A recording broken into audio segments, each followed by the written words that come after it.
Today, we're diving into a really powerful idea that explains why so many sharp, analytical people feel this deep disconnect from the life they're told they're supposed to want.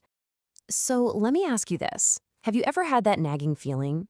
You know the one, that sense that you're following the map, you're hitting all the expected spots, but the destination just feels kind of wrong. Well, this feeling of disconnect, it's especially common for people who are just wired to analyze and question, well, everything. And it turns out there's actually a name for it. So, what is this feeling? Well, the source material we're looking at gives it a name: the quiet identity conflict. So, what does that actually mean?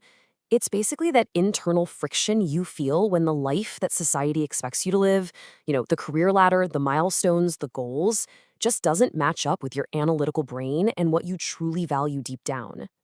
To put it another way, it's like being forced to play a game and someone hands you the rule book, but the whole time you're just wondering if the prize is even worth winning in the first place. And this conflict, it gets really, really clear when we start to look at all those major life milestones we're supposed to be hitting.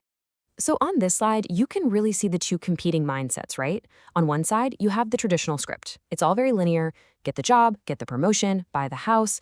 It's predictable, and it's what gets you a pat on the back from society. But for the analytical mind, that can feel so hollow.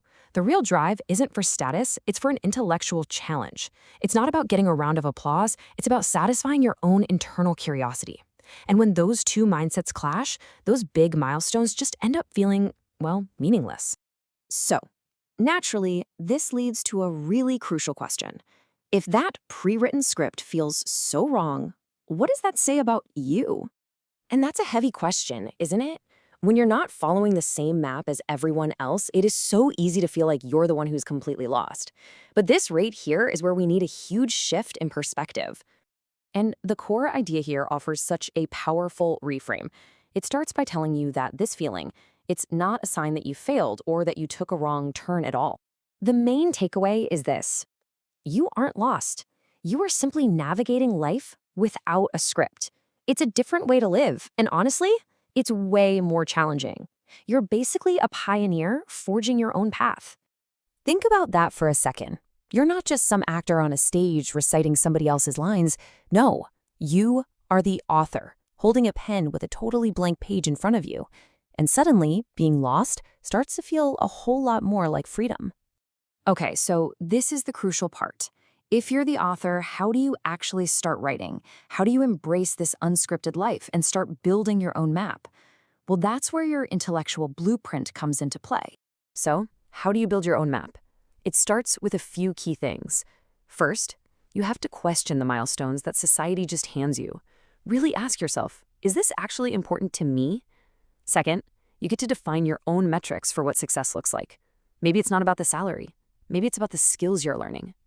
And third, and this is a big one, you learn to embrace the journey itself. Because when you're living an unscripted life, the exploration is the destination. The real fulfillment comes from the act of writing your story, not from racing to someone else's finish line. And look, if you take away just one single thing from this entire explainer, please let it be this: your path isn't wrong.